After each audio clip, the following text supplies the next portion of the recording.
And Lee, if he's still there. Oh, you lost your ears. Okay. You can introduce yourself, Lee.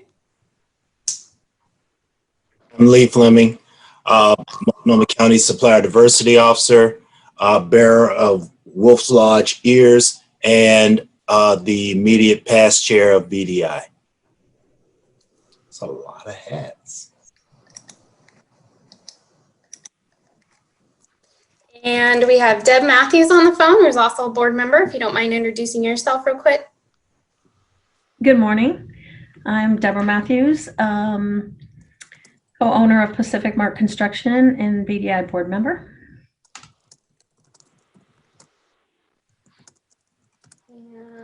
And let's see. Did I get every board member, Tracy? I believe you did. We have quite a few friends on the line. Good morning to all of you, but I think those are all the board members. Okay. Well, if we're ready, we can get started with the program. We're only 2 minutes ahead of schedule. So, Tracy, if you don't mind pulling up the PowerPoint for me.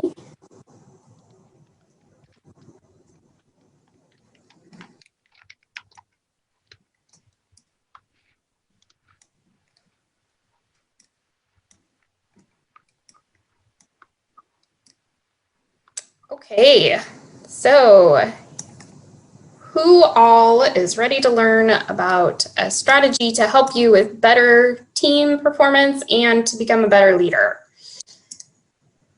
Yay! So you're in the right place. If you found this on Eventbrite and you're just now concerned why you're not about to learn yoga or something, now would be your time to exit. So that's what we're going to talk about today, personalities in the workplace. Next slide, please.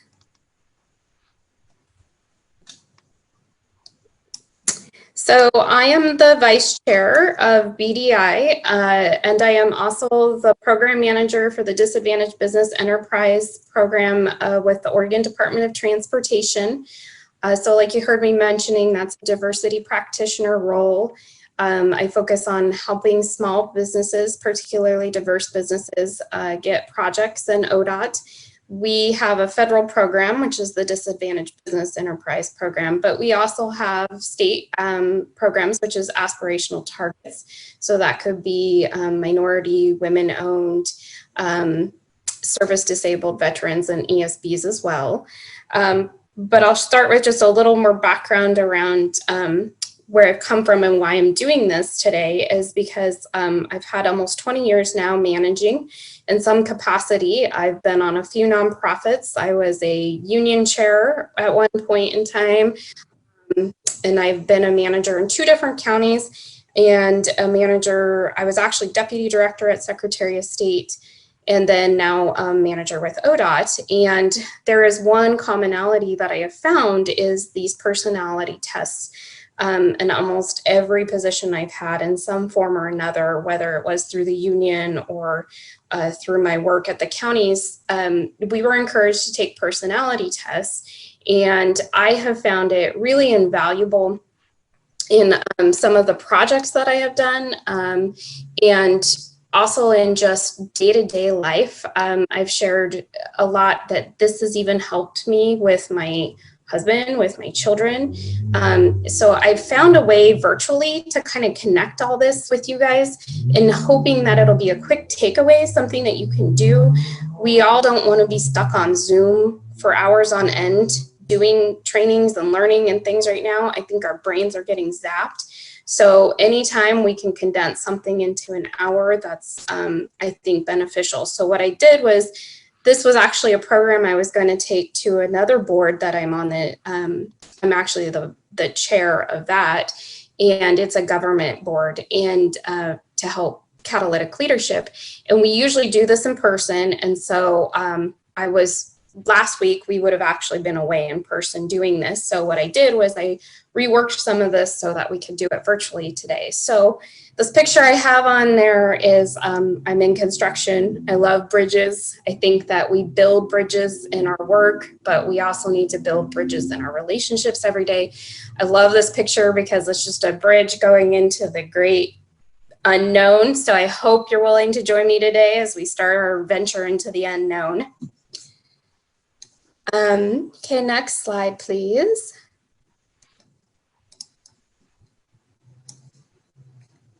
So challenges. I'm going to just take a guess that everybody here is facing some new challenges right now. I'm going to take a guess that there's also some challenges that are the same, whether we're virtual, whether this was COVID, whether this is not. I think it's fair that we all have different needs. We all have, I mean, no one's going to sit here right now and go, everything's perfect, everything's great. I don't want to change anything. If you are, please tell me your secret and send it to me in the chat. But so what I hope today is let's talk a little bit about challenges first, and then we'll come back to these challenges at the end and think about it. Okay, so I promised you some pretty cool tricks that weren't advertised. So the first trick we're gonna learn today is go to the top of your screen, and you should see a view options selection with a drop down.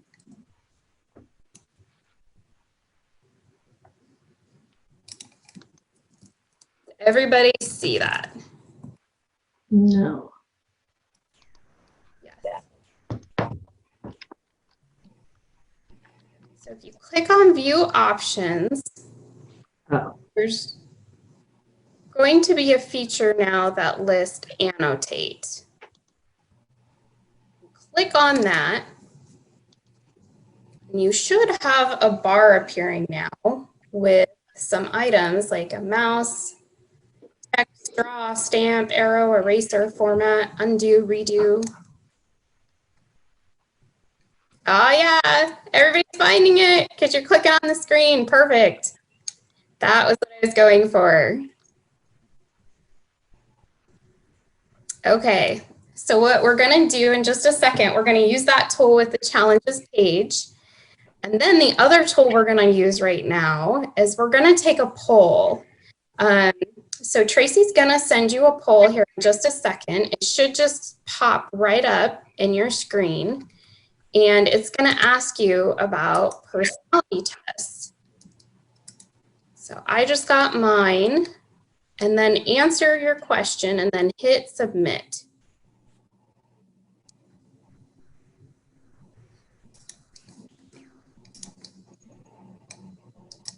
Does Cosmopolitan magazine count? I love that.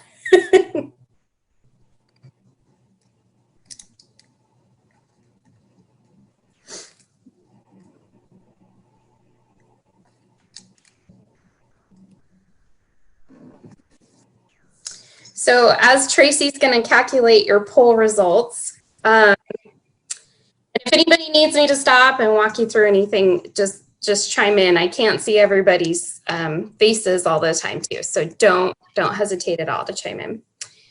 Oh, so here we go. I've completed one for myself is the popular one, 78%, 11%. I already use this tool with my team. That's awesome.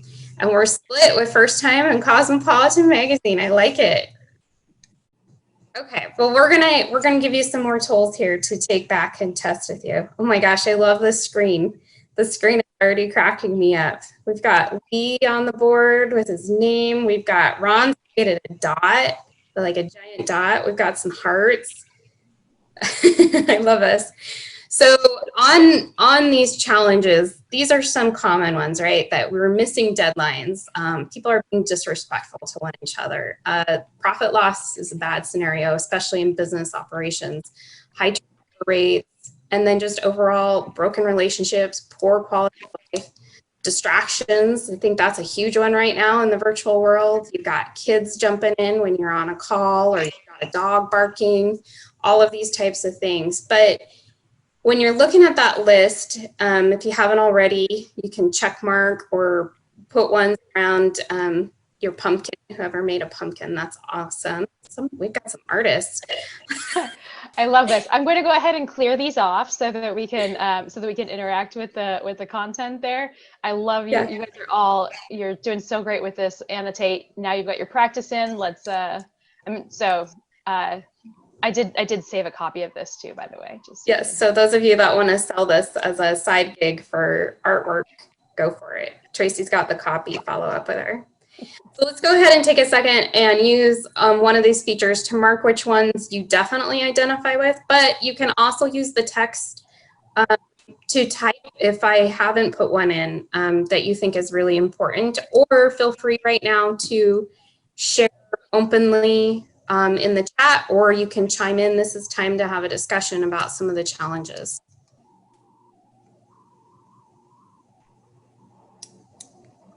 I'm catching up on the chat. I love it that you guys, this is business yoga. I love that. That's brilliant.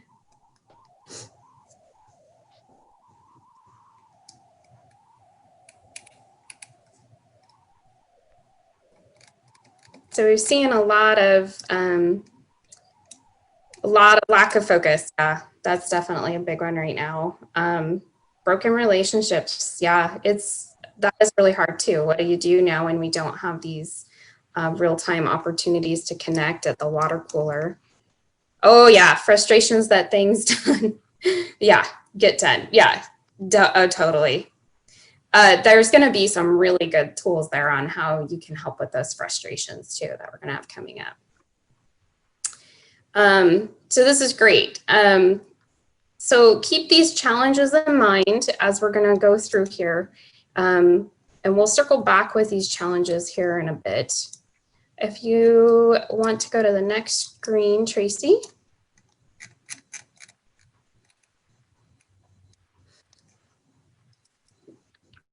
So we're going to go over all of this today and we're going to help you. And at the end, I just hope that you'll leave with some better understanding of how maybe you can help with some of those things you checked or identified on that screen that are kind of a thorn in your side maybe right now, or maybe they're taking up way too much of your time. Either way, we're going to start chipping away at that for you. But the first thing I want you to think about as we go into this is you matter, you have impact, you have power. I often forget this, that I can impact people all the time. You know, just the other night I was frustrated at dinner time and then my kids thought something was wrong, or maybe it's, I just got off a really bad conference call and get on one with my staff and my voice already indicates that I'm frustrated. Those types of things. I impact my staff, my family, all those other people around me that I care about, or maybe I don't care about, even pets, they can pick up on those things. So communication, our engagement, how we drive people for results, even the positive things, our empathy, our understanding, our analytical ways, our planning ways. Those are all ways that we can behave and impact others and change how they see us and how they see reality and how they're experiencing a moment. So the big takeaway is we've always heard you can't change people, but you can change yourself. So we're going to talk more about what you're doing and how you can impact others. And before I go to the next screen, does anybody have anything they want to add around how you might see yourself, any situations off the top of your head right now that you're thinking of, like, oh yeah, I totally relate? Empathy and understanding, it looks like maybe drive for results. You can share in the chat or voice up. Hey, Cody, I'll share something real quick, because I think over the years, I've displayed and demonstrated I'm a people first person as opposed to, oddly a mission first person. But I think there's a balance for me. But sometimes what I've noticed in recent years is that sometimes displaying empathy and this is going to sound weird, can backfire on you. And I've watched people, especially in recent years, really weaponize your empathy and concern for them into something that you weren't intending. And you have to really, in this current day and age, really be measured and balanced in your display of empathy in the workplace. You know, That's a can really I good point. Yeah, can I Brenda, go. piggyback? Yeah. Lee, I love that you just said that. And I share that with you. Like I regularly am walking the balance between my empathy and understanding. I just love people. You know, every time I walk in the room, I'm grabbing you guys and hugging you. Like, I just love you, right? I love people so much. And I'm super analytical. So I don't think about myself. I think about other people, and I just want to love on them. And I have all this knowledge, right, and experience that I want to share with them. And it does, even kind of like the empathy thing, the other side of that coin is sometimes when I show up and I'm bringing that knowledge and experience out of all my love for them, it's received as she's such a know-it-all, or you're just walking in with a whole bunch of information and acting like we don't know it, or, you know, all the things that people can do in perceiving that. And so, yeah, I'm looking at this list going, oh, yeah. Yeah. And it's a really powerful statement to say, I have impact. That alone, I think, is something we don't own. So I love this framework. And what's going to be really cool is, I know this is the first time I've even taken or spoken about this since the pandemic. I'd imagine that's the same for most of you. So even though we had 78% of people who maybe taken this before, I think as a group, this will be really interesting what we come up with how what we do with this test will change us. Because to your point, Brenda, like hugging people, right? That may have been your strategy before. Well, what do we do now virtually? Anybody else have anything else to contribute real quick before we go on? We'll have time to circle back on these things, and I'm sure as people marinate, we'll think of more, but thank you, Lee and Brenda. Okay, so we can go to the next slide.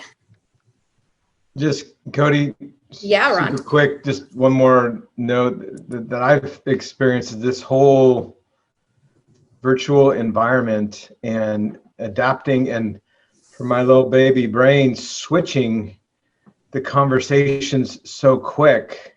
Yeah. And operating like Brenda with really kind of intense sincerity and purposefulness, and then got to switch into conversation. That's been hard, but to the point of the slide, the words matter, and they make, even virtually. Yeah. And it's hard. Yeah, definitely. Thank you. So we've all heard this famous saying, right? Knowing yourself is the beginning of all wisdom. To thy own self be true, that type of philosophy. Aristotle is great. So I put the word discovery here, and on the left I underlined it starts with D-I-S-C. So genius is well ahead of our time. We're working on this idea of our impactfulness, of how we communicate and relate to each other's. Hold on just a second. So we just talked about those impacts. So here's the tool that we need. How do we figure out what those impacts are doing to others around us? I know, for example, like Brenda, your example too is just a great example, right? That if you are a very huggy type, nice person, what if you found out that there's somebody who had physical abuse, right? And maybe they have like this bubble, or they don't want to be touched. I've had to learn that the hard way too. And going, whoa, why do they hate me? I just gave them a hug. You know, why are they pushing me away? That's an example. So that's what we're gonna get into. And so I think the premise, though, which isn't a bad thing at all, is not everyone is like you. That's different than saying not everyone likes you, but not everyone is like you. So that's what we're going to focus on. And we're going to identify why people are different. Maybe, like I just mentioned, maybe they were, historical trauma. Maybe they have other backgrounds than you, all these different things. But there is a tool that helps us to recognize why we are what we are and other people might be what they are. So as we're going to start into this, I want you to think about a time maybe when you told two people the exact same thing and they both had polar opposite reactions. I'm sure we've all been there, right? Like, I'm sure there's been a lot of people who have told spouses, maybe I'm pregnant, and we're really excited, and maybe spouses weren't excited, right? That's just how life is. So think about some of those times maybe in your head as we go through, because this will be really helpful in connecting why they felt different. Obviously, they heard you, but maybe what they heard was different. And different isn't bad either. Just like it's good that people are different from you, it's good that no one's like you. So the lack of understanding ourselves, though, is what we can do today to help with real problems. We can help with tensions, with disappointment, hurt feelings, unmet expectations, right? Poor communication. You know that it's hard to work with a problem, especially if you don't understand what's going on. So let's help today. Okay, so next slide. So I will say that the one of the changes that I've made in this training being virtual is there's some really, really great personality tests out there. Those of you that were with us for MedWeek and heard our keynote speaker, Kedma O, she actually was the one that mentioned DISC. And she said, oh, I encourage you to take it. Well, we heard from members saying, please tell us more about that. So that's why we chose DISC for today.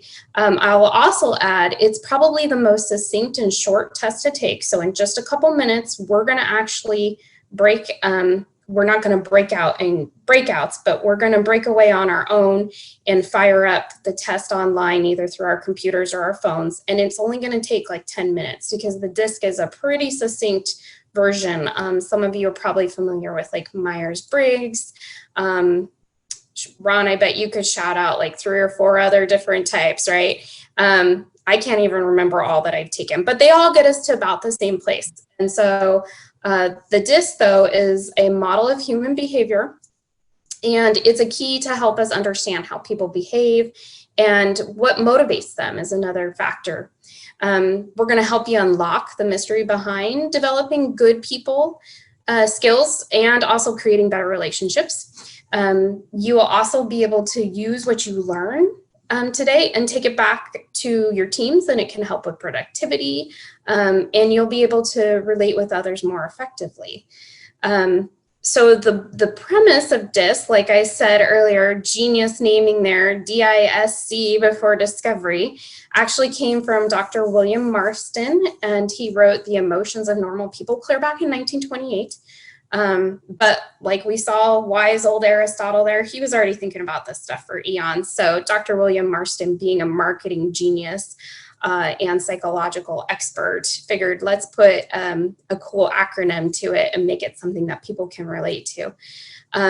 So I don't want to spoil too much because going into the test, if you know too much, you might sway where you want to come out, because I know some of you might already be clamoring to be like, I want to be that one. I don't want to be that one, and rigging your test. So I don't want to get too much into it, but there are 4 characteristics, one that starts with a D, an I, an S, and a C. And therefore, that's why we're going to find out in a moment here what you are.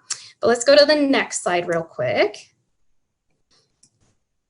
So the foundation around finding where you land, whether D, I, S, or C, it's based on 2 foundational observations, and that's what's on the screen in front of you, about how people would normally behave. We all know there's going to be like one-offs and crazy things. Like obviously you're going to handle something really differently if you're in middle of a huge traumatic situation that was unforeseen. Oh, like a pandemic. So try to keep your framework around just a normal environment, normal situation. So observation number 1 is some people are more outgoing, while others are more reserved. You can think of this trait as their kind of internal motor. So some people always seem ready to go. They're driven, they move quickly. They like to engage their motor very quickly. So it's really quick for them to get up and go on a run and get into the office and just pound out a bunch of deliverables at once. Others tend to engage their motor more slowly and are more cautiously. Means they might want to just like enjoy the walk on into the office and meet and greet people or fill up their coffee, and then they'll sit down and finally get to work and go on a slow stroll at night instead of maybe pounding out a run. The observation number 2 that we go into taking the DISC and thinking around is that some people are just more task oriented and others are more people oriented. You can think of each person's external focus or their priority that guides them. Some people are focused on getting things done, tasks. Others are more tuned into the people around them and their feelings. The best example I have ever of this is my children. And I shared with Tracy, and I hope you guys will have fun and do the same too. I mean, we all need a virtual family home environment thing to do too. But I do this with my kids even. I can take this test with my kids. But my best example of this is that my son, when he was in preschool, he would come home every day and he would tell me what he did. He would say, "Mom, I built blocks today and I cut with scissors." Well, my daughter, when she was in preschool, every day she would come home and she would say, "I talked with Sophia today. I had lunch sitting next to my teacher today." So it was for her, it was all about her people interaction. And my son is all about tasks, and they are still totally the same way. So I'll just leave it to you to guess which one's not surviving the pandemic very well. That would be my daughter. So, okay, next slide. Okay, so what you've all been waiting for. So like I said, this test is only going to take you about 10 minutes. Tracy's going to send out the link right now in the chat. I also have it right there on the slide. You can't click on it though. You could probably annotate and make lots of fun designs around it, but I don't think it'll hyperlink if you click on it. So if you want to, we're going to take 10 minutes. So we're right at 8:25. So feel free to shut down your screen, keep yourself muted, and then I'll regroup us at 8:35. I'll also add, it is really well advised you take the test quickly with a quick, like don't think too much about your answer. So that's why it's meant to be done pretty quickly here. But totally okay if right now you don't feel comfortable in that space to go take it and you want to save it for later, or if you want to wait till you hop back on because you still need to finish up. But we'll check back in 10 minutes. So go have fun, and can't wait to hear how everybody does. I bet you're all pass. And one more thing, if you do have questions, just so that we can give people space to think about those questions, please put them in the chat. Cody and I will be watching them and we'll help you out. Thanks.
So we'll regroup in about 2 minutes, everybody.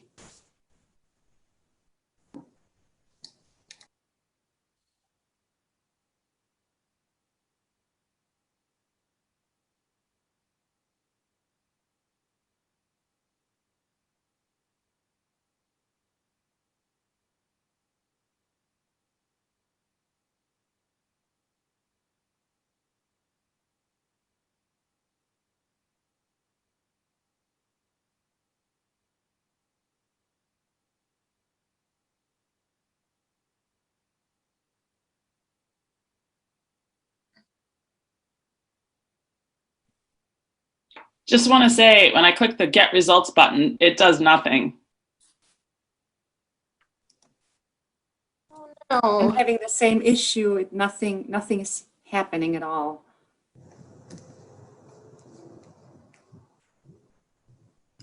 Mine initially did that, and I had missed a few questions. And so when I went back through, it worked.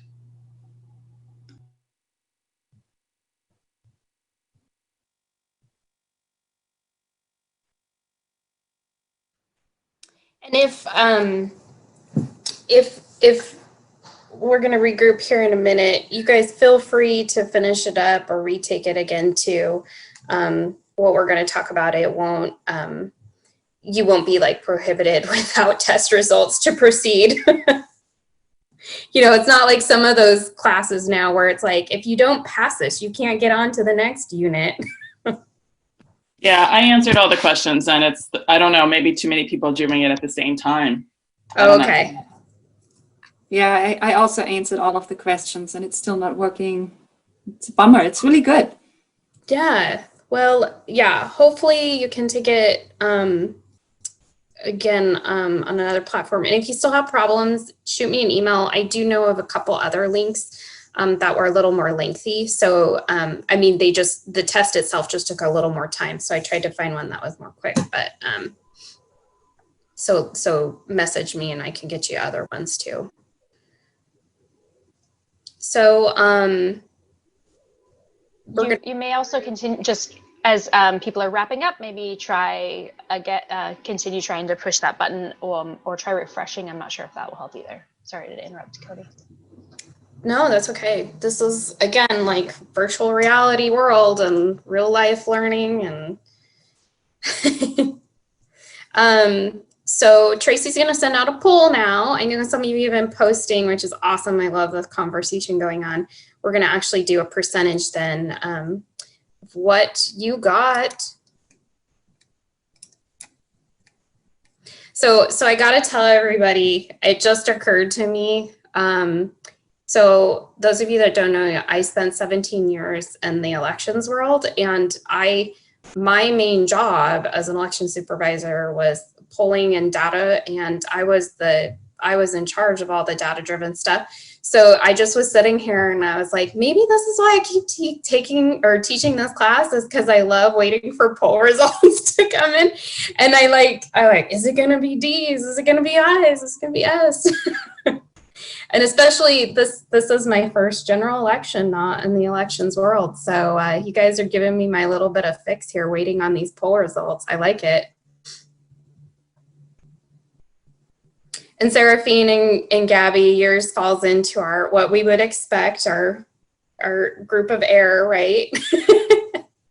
Our percentage of errors that we would take into account to assess the accuracy of our data. Thank you.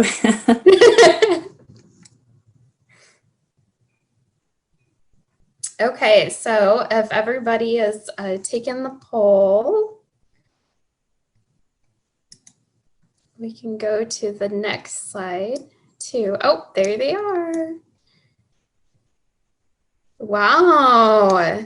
We're almost like completely even with D, S, and C. That's really interesting. And a few I's.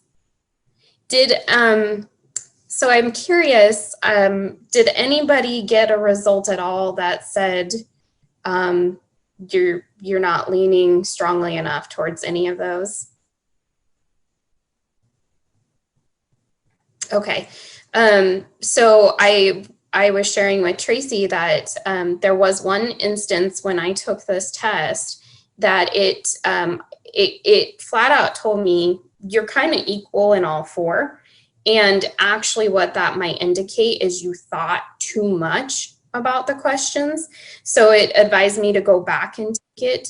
And so then when I took it, I kept that in mind. And I think I had even maybe like had an interruption when I was taking the test. And so this time I just focused on it for 10 minutes and I retook it. And then I was like clearly back in a section. So just so you know that, but there are people that can end up in all four.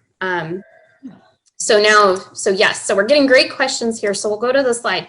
We're going to dive really deep into what these mean.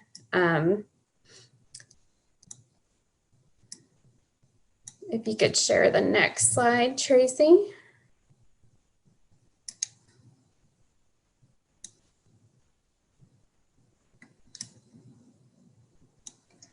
Did it move on? I'm not seeing anything. Is anybody else? No. Maybe my screen share stopped. Let me just go ahead and try that again.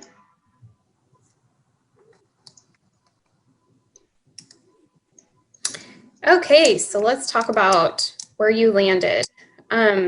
So in a class, I like to do this on a flip chart, and we write the names in each individual square. So again, with your annotate tool, if you're interested and you want to share, but those personalities that don't want to share, we acknowledge that. You can feel free to use the annotate here and put your name or an indicator of something that you would like to show us where you landed, either as a dominance or a driver. Sometimes the language changes between each test, so I put both. Sometimes they'll call you a dominant or they'll call you a driver, depending on which test. Or if you ended up more in the influence or the inspire, that would be the I's. Steadiness and supportive, that would be the S's. And compliance and caution, those would be the C's. So we're going to dive way more deeply into these in a minute. So I am also a D. I have maybe a good question at this point too, before we dive into more of the meanings, is if any of you have ever taken it before and are now finding your results quite different, and if you want to share or talk about that at all. Hey, Cody, I've taken it a couple of times, and I swear, once I was a D. The last time I took it, I was an influencer or inspire or whatever it is, I. And so now I'm an S. Well, I think that is, so this is where I was kind of curious about in a virtual world. How much now are we really changing? I have almost landed always the same as a D. And then if I do Myers-Briggs, if you're familiar with that, I am almost always the same every year. But this year, I developed a lot more answers on the feeling side.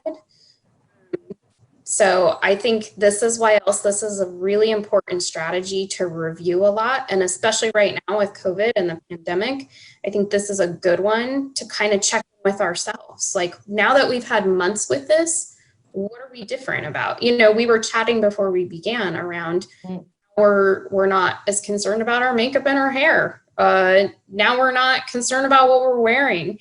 All these things maybe are changing who we really are internally. Anybody else want to share real quick maybe on prior results? Hey, Cody.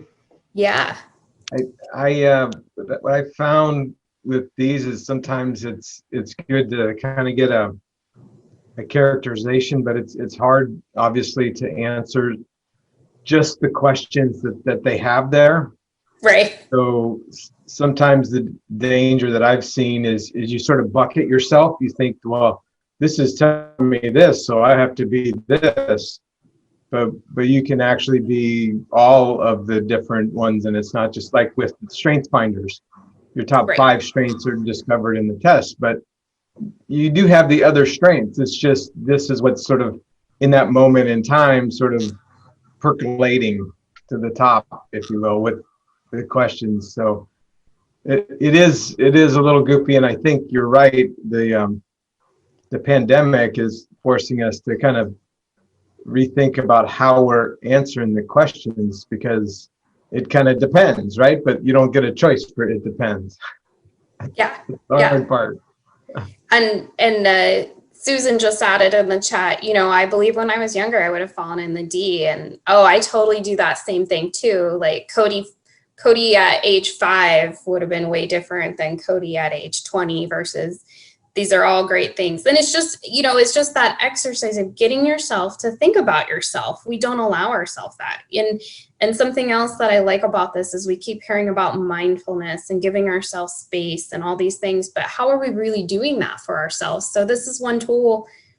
You just took 10 minutes out of your day and you just got to know yourself a little better. And like Ron says, it doesn't necessarily mean that's who you are and you got to box yourself in.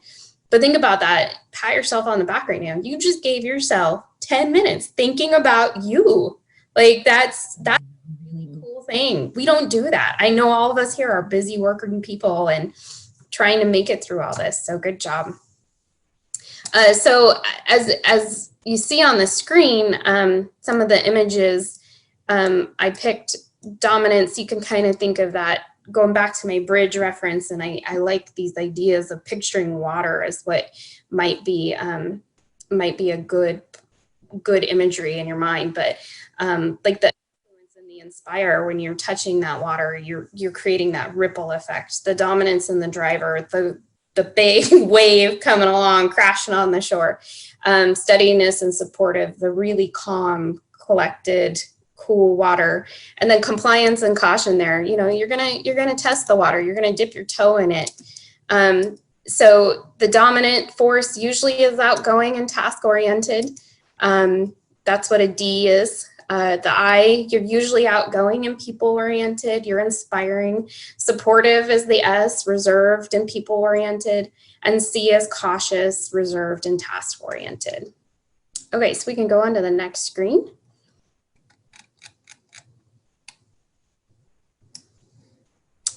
So those of you that got D's, here is just some of the terminology commonly associated with D's that I've just put on the screen for you.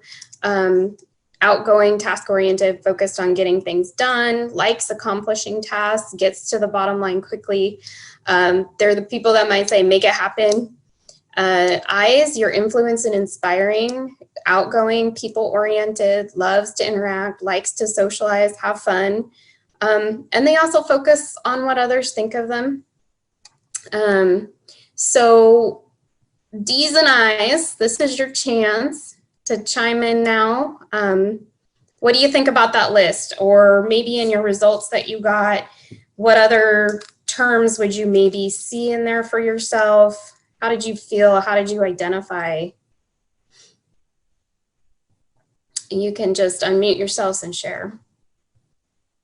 Go ahead.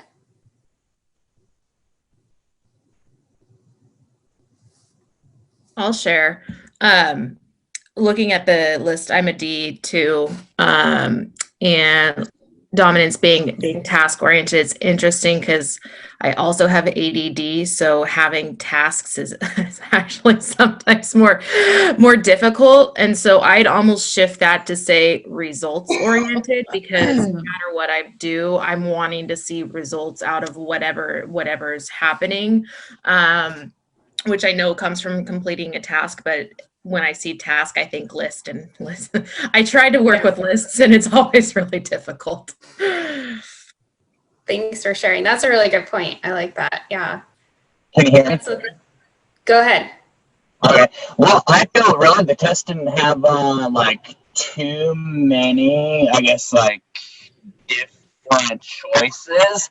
So, and I really like fell into many different ones. So it's like, oh man, and like all the ones that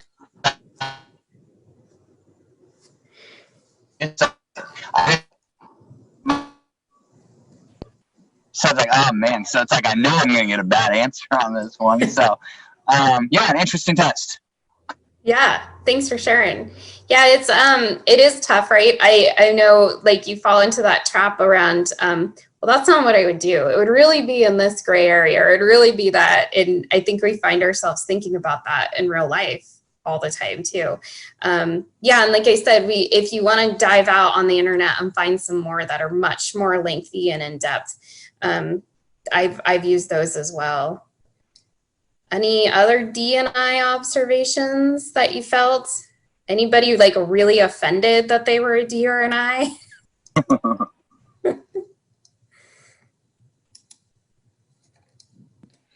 You know, Cody, hi, it's Jenny.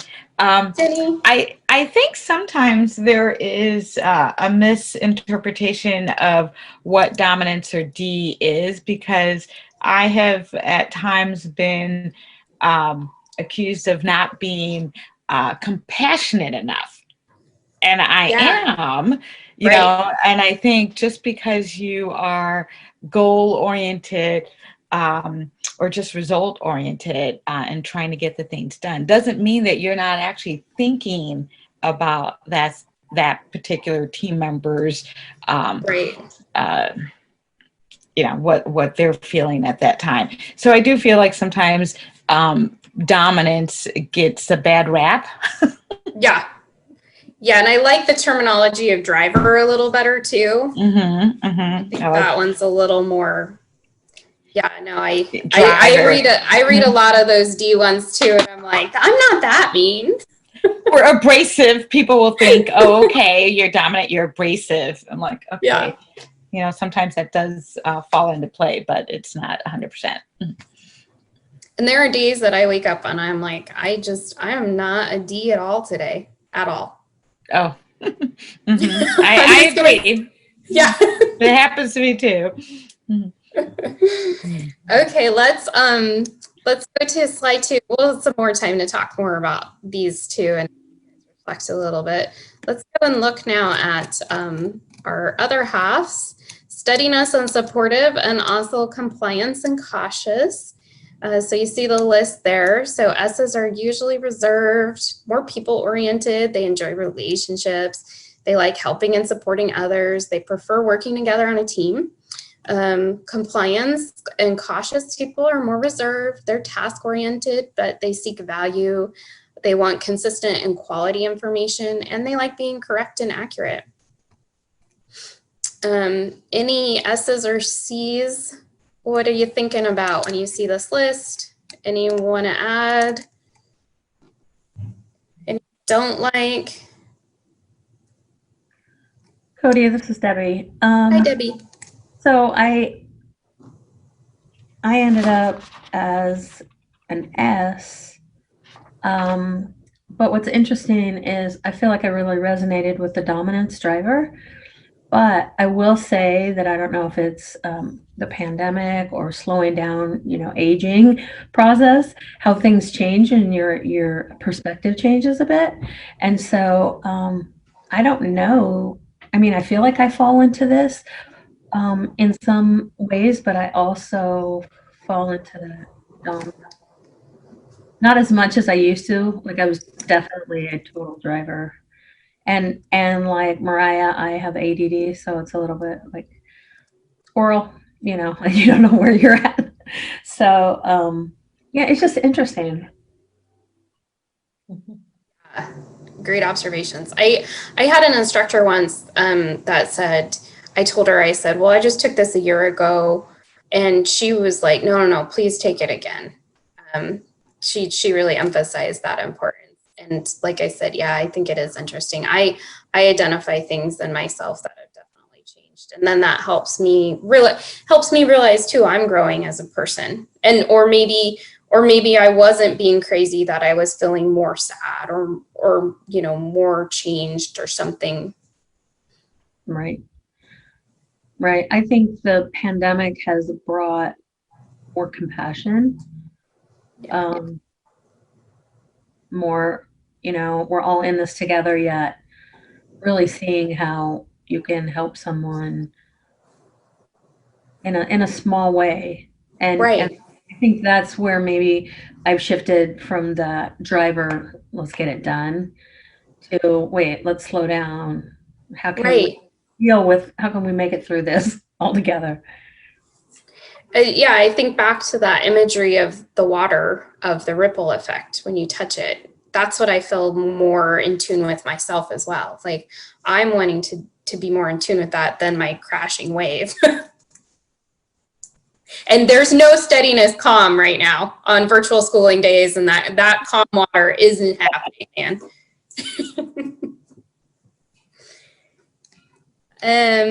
Let's go on to the next slide. We'll keep talking a little bit more about these two. So, so what we started with, right, is all these challenges and all these, how do we use this then to help us? So let's build that bridge over the troubled waters.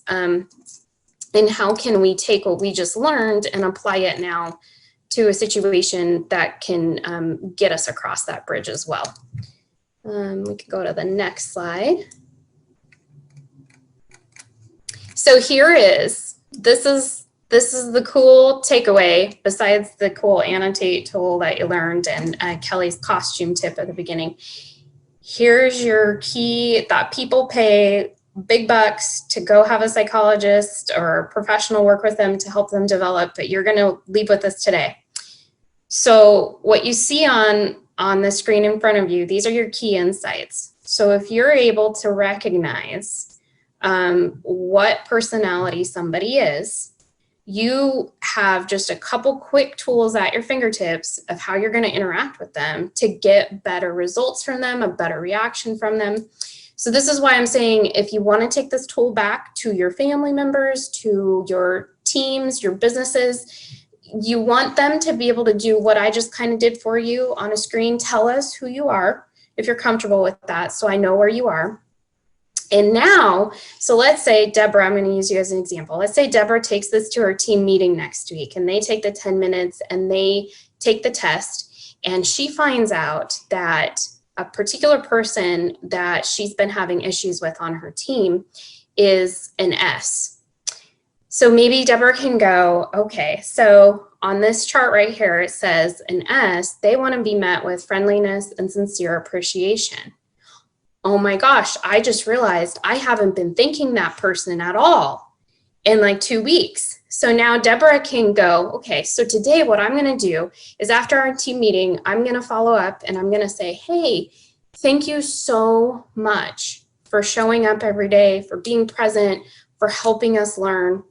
And then that person will probably start feeling of value, start contributing again, just those little things. Can't guarantee it, right? But it's a tool now in your toolbox that you can take back and start applying to your team members. I'll also add that there are team members, I think now having taken this and over the years of being so familiar with this, I'm getting really good at kind of like picking up on things. So I like to test when I get new employees, for example. I like to test, I may not thank them frequently for things they're doing. And if they seem pretty good with that, then I don't need to. I had an employee once who would always come back with, Cody, you don't need to thank me. It's just my job. Well, he took his test and he was a D. And so he was cool with that. But then I had another employee that would come, well, did you not get my email? Did you not? And so then I would have to follow up. Yes, I did. Thank you. So these are just kind of tools you can take away. So on the screen in front of you, the key insight to developing your relationship with a dominant personality is to just meet them with respect and results. They just want to, like, I think about those bosses that tell you, I don't care how you did it, just get it done. That's kind of that. So with the I's, they really look for admiration and recognition. I know Ozzy came up as a D, but he mentioned, does everybody get an award or do I get an award for being a D? Well, the I's right now, you need to get an award because you like being called out. You like being told, bravo, we recognize that. And then also admiring. Those are the people that like to be mentors So that's another tip that you can take away, is if you have eyes on your team and maybe they need a little more work or they need some help, go ahead and encourage them to become a mentor to other team members. C's, they really want to build trust and integrity. So with C's, a really quick way to win over them is give them facts, give them everything you know about a subject. They're going to be the ones that are like, well, I can't go do this because you didn't tell me everything. I can't go build the widget because I need you to tell me the why of the widget and how many people need the widget and that. So with the C, you might need to be much more thoughtful and sit and think through something and cough everything up. And then with the S's, the friendliness and the sincere appreciation, they just need to be reminded that they have value. And also they're the great ones. Like right now in the pandemic, S's need you to shoot them an email and say, hey, how's it going? S's may be the ones that right now, if you're seeing that they're struggling, they might need a one-on-one Zoom just to talk about how they're doing. So just being friendly, being chatty. So keep those in mind. We'll go ahead and go on to the next slide. So the last tool we're going to take away for today is go back to your challenges and then what we just learned about key insights. And I've put 3 questions up on the screen. So this is ultimately too a platform you can use if you've been struggling maybe developing a mission or a vision for you personally or for your team. We hear that a lot in the business world, like what's your value statement, what's your mission, what's your vision.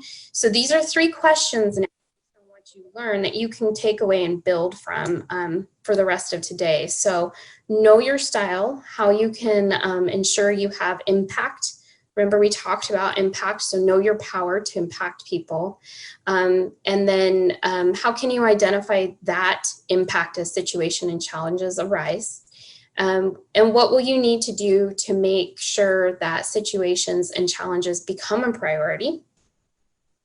And then the best and most important, how can you instill a sense of urgency with hope and optimism? And I think we all need that right now. So remember your impact. Think about what you just learned a little bit about yourself, whether you're a driver, an influencer, or maybe you are a C or an S. So think about those contributions you bring, your steadiness, your calm, your friendliness, all those things. And then you can start reflecting more and hash through with these 3 questions as another tool to get you to developing some vision and some value for you. So I have to hop off in a few minutes, but really quickly, Tracy's gonna switch us back to an all screen shot and take the PowerPoint down so that we have some cool like BDI all together picture. So if anybody who wants to hop on camera can.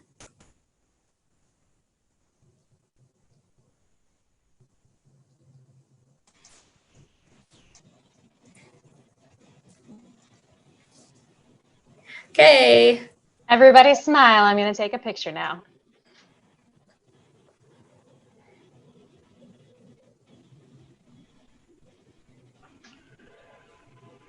Ordinarily, we would actually take pictures of people sitting around tables and talking, and so this is the way that we get to show that we have some great people here in the room and who've enjoyed the engagement. So thank you so much for that and for turning on your cameras. Great presentation. Great job. Yay. Very, very, very nice. Hey, I have a quick question. I don't know if anybody else has thought of this at all, or it could just be me. But did anyone have an experience completing the questionnaire where you picked an answer and had an aha moment or an ouch? Mm-hmm. Sorta. I've definitely had some like self-reflective moments, like, okay, which one do I want to answer and which one do I really know is actually me, right? Yeah. Exactly. Yeah. And I think that contributed to my shift because I put in the chat, I looked at the pie chart distribution, and I'm looking at this, is making more sense to me, because my D and I'm normally more I than D, which I still struggle with that I piece because of one trait it describes, but it makes more sense to me now, because in this pandemic, we're more isolated. And so I think I've gravitated more with all the various situations going on towards a slightly different mindset and approach to things. So yeah, it's making sense. So I'm sharing right now in the chat my LinkedIn, and then you can also find me obviously through BDI or anything like that. But also I'm more than happy to spitball with you or shoot around ideas of other interactive ways to do these things or engage. Or like I mentioned, there's other tools that might be better if you have more time that I can point you to and direct you. But I also want to say thank you for giving everybody here an hour to get to know you, for allowing me to get to know you and to sharing that. I think, again, when we think about mindfulness and connecting, it's never, we underestimate how tough it is to share really who we are, and we need to make that space and be okay with that. And you guys all shared really cool things, and this was like really good fun hour of my morning, and I didn't even have to hear kids and all the other distractions. So thank you. This is fun. I miss seeing everybody in person and engaging. But yeah, we'll follow up with recordings or let us know anything you need to. And we do have another half hour here, so Cody has to run off to something else, but we have the ability to set up some breakout rooms if anyone would like to talk through their results a little bit more, or we can just stay kind of in this larger group too. Feel free to stick around and talk about your results and maybe how you think you might be able to use them in your business to be a better leader in your business and to bring about better results from your employees. It looks like we're kind of a small group, so if we just want to talk in this group, I think there's no need for breakout rooms. Does anyone planning on taking this back to their business and seeing how they might be able to use the results they get from their team? Any insights you think you might have? What do you think? What I am thinking is, for my employees, I'm going to send a link to them so that they can fill it out, so that I can understand them better, and based on the current situation, we can address them based on their personality. I've not done it as of now. This is a good insight. I attended this in the past, whereas Cody gave more practical information rather than the sales pitch. That's a huge difference. I mean, I appreciate BDI doing this. Thank you. And that's Venki right there from Sigma Consultants, our Minority Business of the Year. Oh, welcome. Thank you. Thanks for joining us. Happy to be here. Yes. All right. Does anyone else have any thoughts or insights about how this might work in your business or with your team? Yeah, I would love to try this within my team if a manager thinks that's appropriate. The test, I thought it was pretty spot on, and I think it's a good tool to really understand coworkers and teammates better, so we can cooperate in a better way. So yeah, I would love to try that with my team. That's a really great point, Rico. So you don't even have to necessarily be the boss to use this information. It can really help the whole team learn how to better coordinate and communicate with each other. Mm-hmm. Terry, it looked like you had something to say.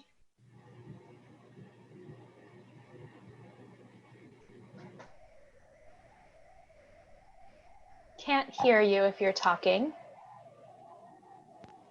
Sorry. There we go. So I have a small staff, and I will have my staff members take this test. And I think it was really great. I wasn't able to finish. I did get distracted, but I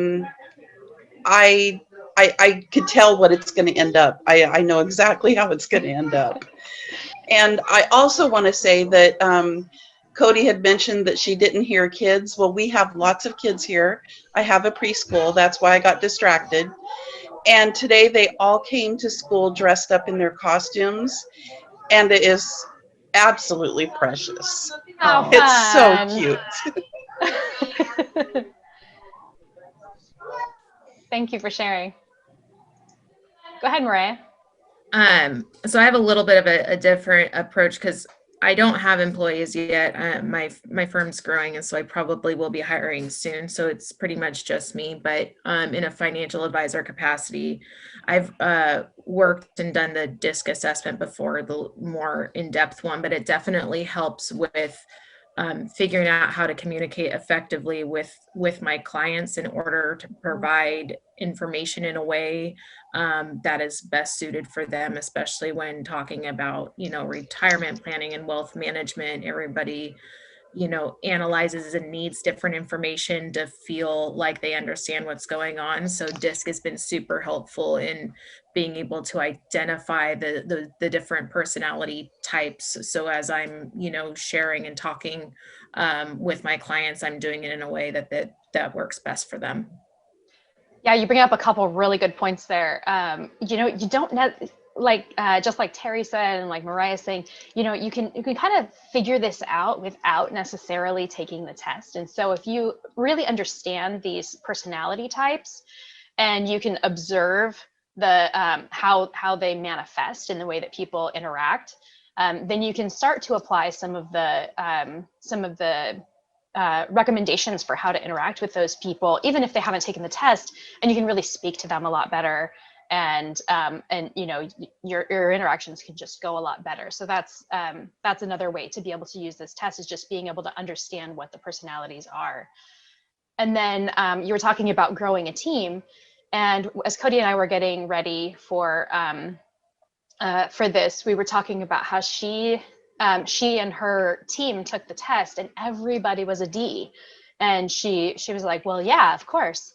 And then, when thinking about it, it actually probably would have been helpful to have some other personalities on the team, because we talk about, none of these personalities are better or worse than the other. They're just different, and they approach things in different ways. And so, when you're thinking about growing diversity in your team, this is one way to think about the diversity of your team and how people approach things. And if we all think the same, then we can all get stuck in that group think. So having different personalities and then also being skilled at interacting with them can really help grow a team and help you be really effective. Did you want to respond to that, Mariah? Go ahead. Yeah, I think too, as I've grown awareness around like my personality strength, I find that I tend to connect really well with other people that have that same strength that I do. And so it's really easy to get caught as far as like looking to develop a team, to hire people like you. And so being aware of the different personality types to say, oh, look, I'm bringing in another person that's just like me. This isn't going to be a good balance when it comes to actually having to complete the detailed tasks that I'm not good at. So making sure you're looking at that piece. Just the awareness of knowing the different types really helps make sure like that's being evaluated as I'm looking for people as well. Definitely.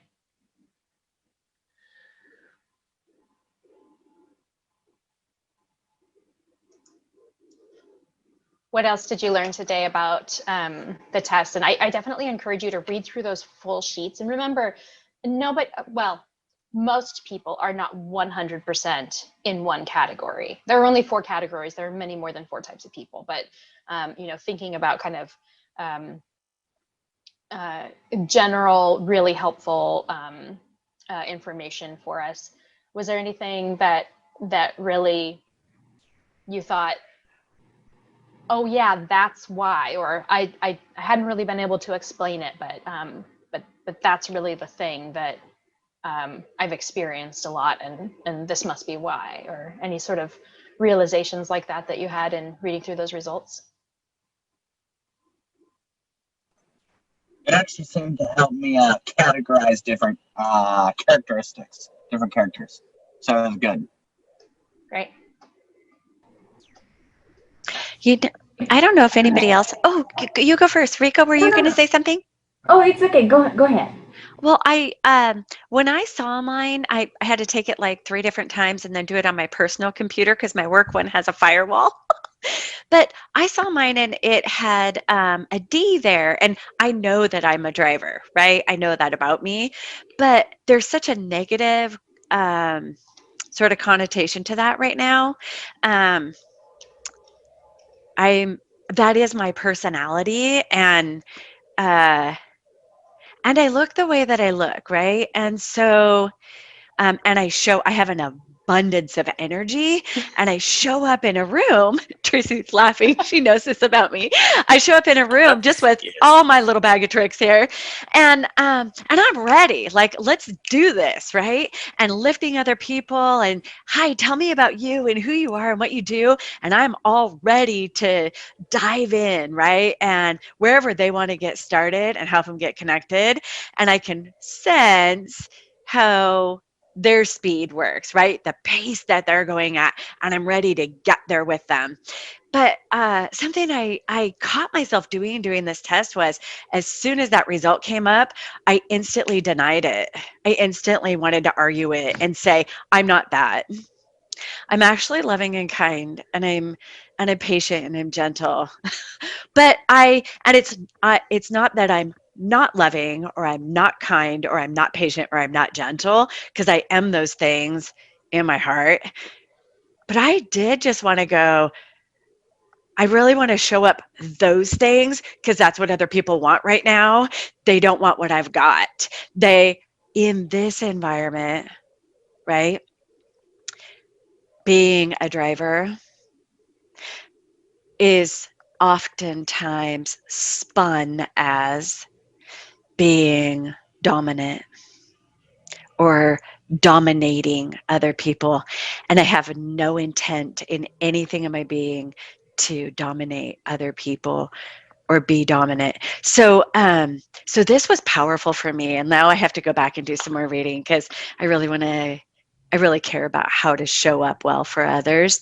Does anybody ever face that in the business arena, like in the work that you do or in your teams internally, monitoring your superpower, and holding that so that you're showing up the way that people need you to, and honoring where they're at? I find being poised is very important. Wait, can you say that again one more time? I'm sorry. I said I find being poised very important.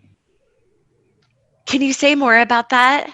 Yeah, because it's absorbent, and it also helps you be really fluid. So when you walk into a room, you have to sort of be on your tippy toes and know exactly how to really go different directions without thinking. So, and I guess with this test, it's sort of it was so small, it really didn't give me, because I can fit exactly into almost all of those, compared to I'm so not dominant, but also at the same time I'm not sort of why does this have to be done? But instead, okay, let's figure out exactly what this is it's so much more different. It's really just about what's going on with it, instead of really why does this have to be done? So it's getting the projects done and really making sure that everybody, it's gonna work, really. So, and when you walk into that room and when you're working with people, I love working with people. I love people because I like people, I love people, but then at the same time, it's you just know people so well at the same time that it's almost irritating. So it's but you really got to know who you're working with. You got to know people. So that's very important. I see. Oh, go ahead, Rico. I see a lot of virtue on D. You know, D is like I see it as a natural leader. And especially with pandemic, Brenda was saying a little bit more of a negative connotation of dominant, but because of where we are, we do need a strong leadership.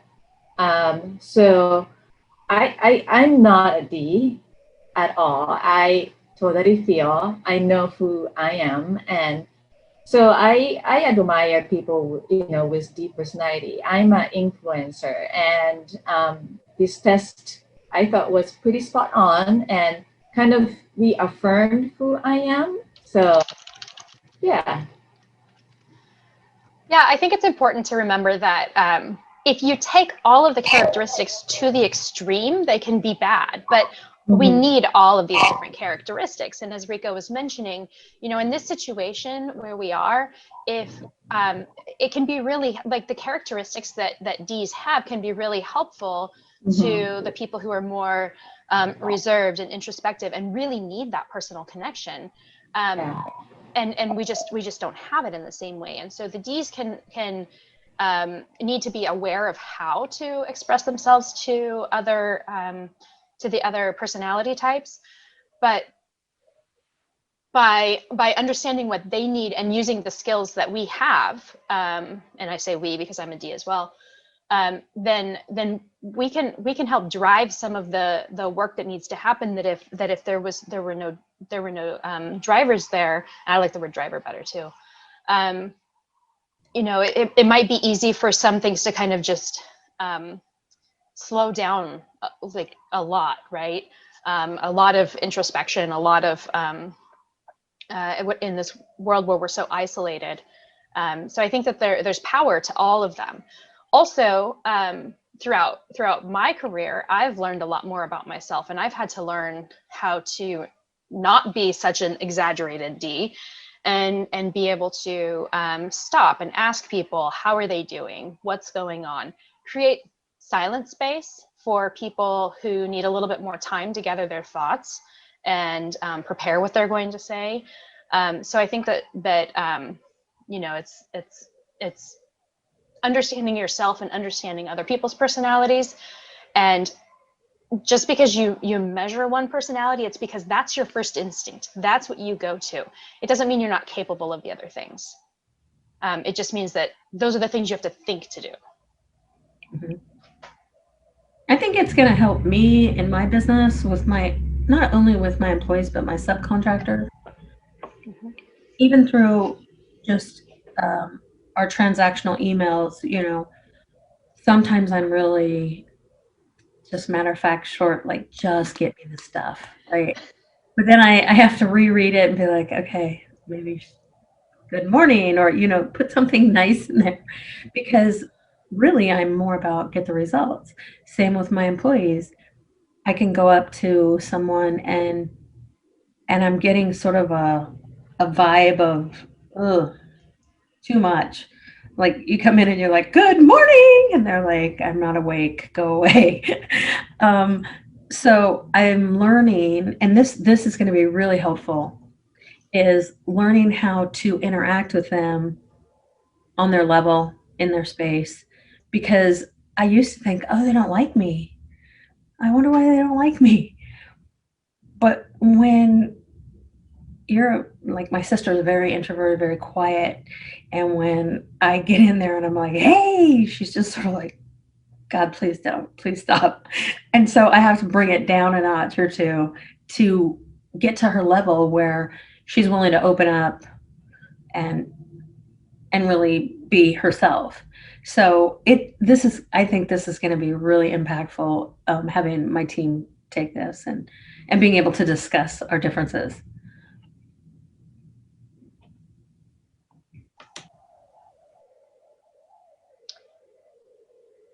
Any other thoughts about DISC, today's session, or plans for the weekend, where you are right now in the world?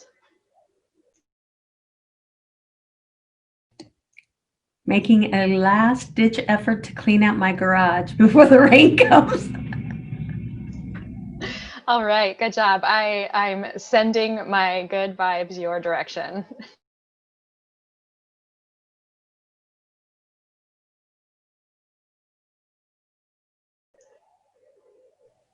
This was so great that BDI put this on and brought people together and created space to kind of explore and learn and apply it. Well, Yeah, thank you so much for joining us, Brenda. I ditto that. And the other thing that came to my mind is I realized that I get along really well with D people. It's true. I was thinking someone had mentioned about when you're hiring people.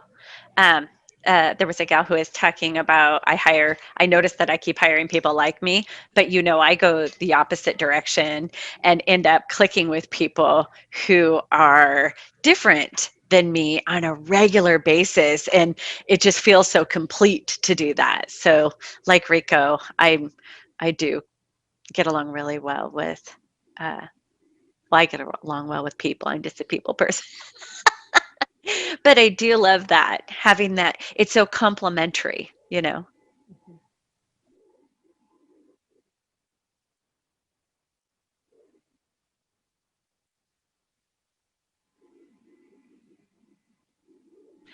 Terry, I have to tell you, it's so beautiful to see you here.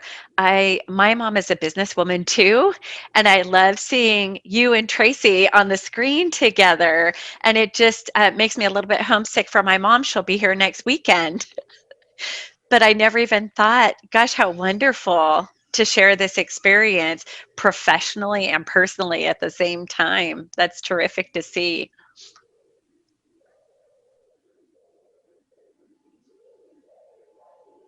Oh my gosh, I just realized Terry is Tracy's mom.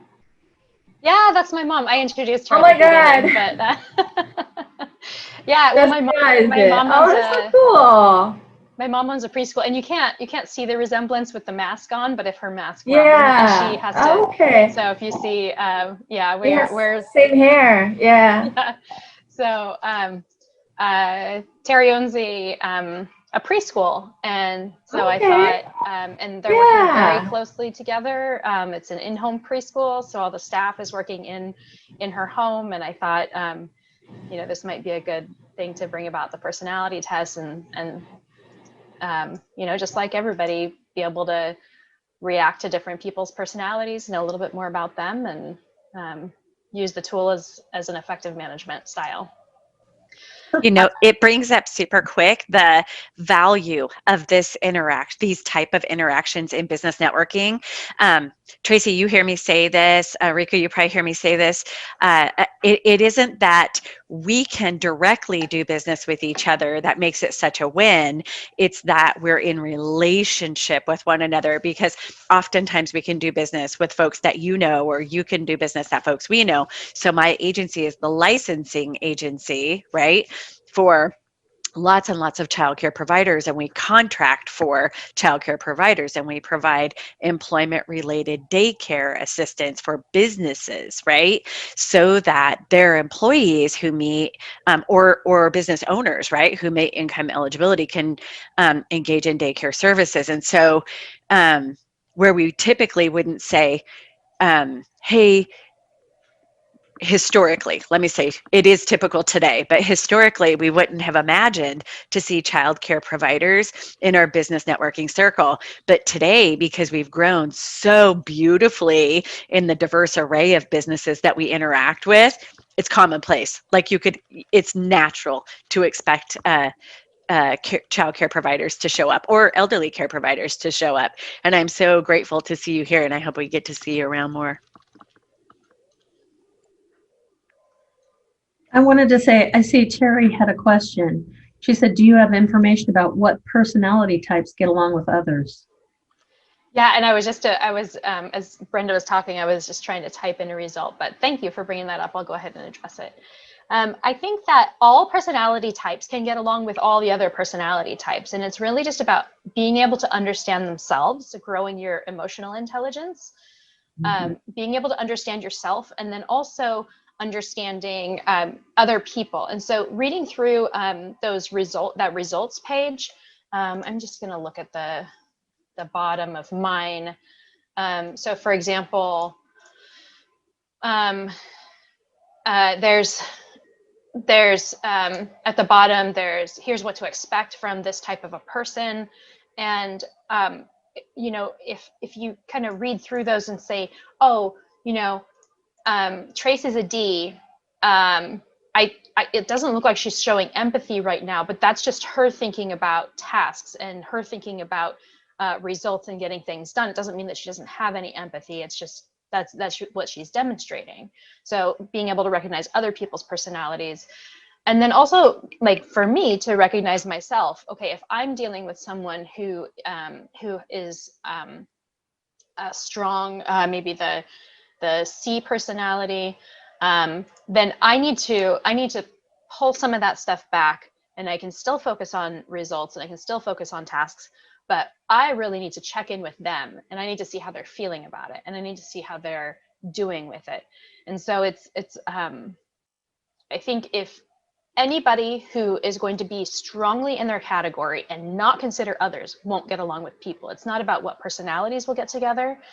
It's about people understanding themselves and understanding others and putting that together in a way that they want to work with other people.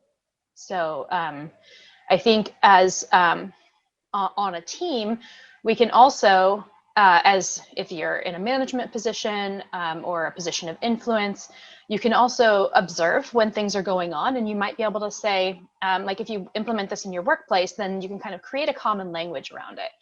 So you can start to say things like, if you see some conflict rising, okay, Deborah, I noticed that you reacted in this way to what Rico just said.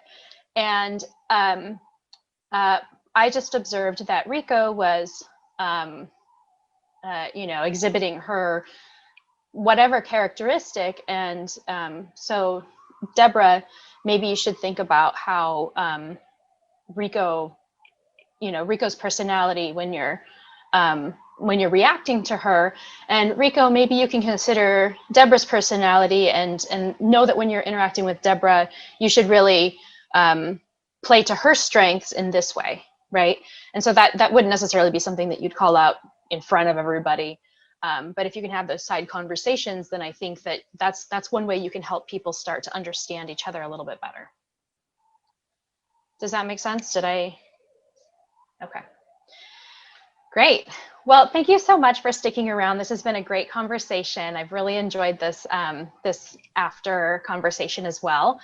And we are out of time, so we'll get the recording up and available for people and the slide deck. Also, there are a bunch of different personality tests at that site, so you can, you know, if the DISC doesn't work for you, you can see if there's another one there that gets a little bit more to the point for you. But thank you so much for joining us, and thanks for joining BDI, and we look forward to seeing you again. Thank you. Bye, everybody.